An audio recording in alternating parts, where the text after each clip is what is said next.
How to find your top artist on Spotify. Hello everybody, welcome back to the channel. Today I'll guide you on how you can find the top artist or how you can find the artist that you have been listening much of on Spotify.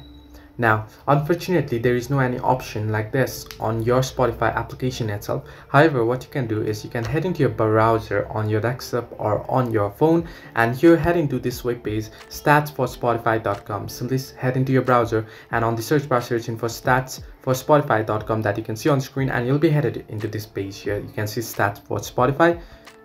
Now what you want to do is simply tap on login with Spotify option and you'll be able to log into your account here. Now make sure to agree this, and once you do it you'll be logged in here.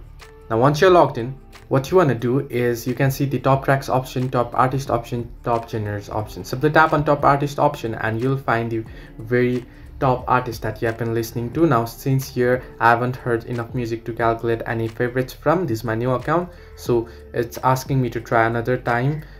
So basically, if you have been listening a lot on Spotify, and if you head into the statsforspotify.com, log into your account and head into top artist option, you'll be able to view your top artist. So this way you can see your top artist on Spotify. Hope this helped you. Do like and subscribe, and do not forget to leave a comment down below if you have any further issues.